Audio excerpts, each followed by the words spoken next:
ભાઈએ જે મુદ્દો ઉઠાયો મને ઘણું દુઃખ લાગ્યું હતું, પણ હું કશું બોલી ના શકી. સમાજ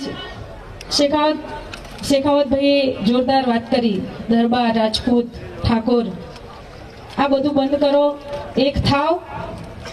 તમે એક થશો ને તો મુખ્યમંત્રી આપણો બેઠો હશે ત્યાં. અને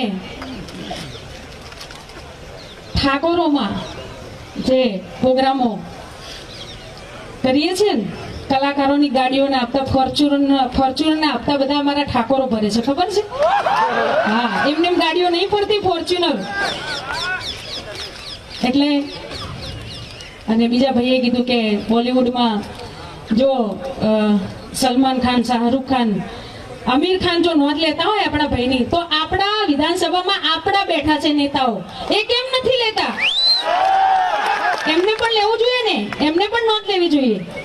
હે, લિસ્ટ બનાવવા બેઠા હોય તો કેમ ગાંધીનગરમાં રહે છે ભાઈ ને, ગાંધીનગરમાં જ રહે છે ને, તો પછી એ લોકોને પણ નોંધ લેવી જોઈએ.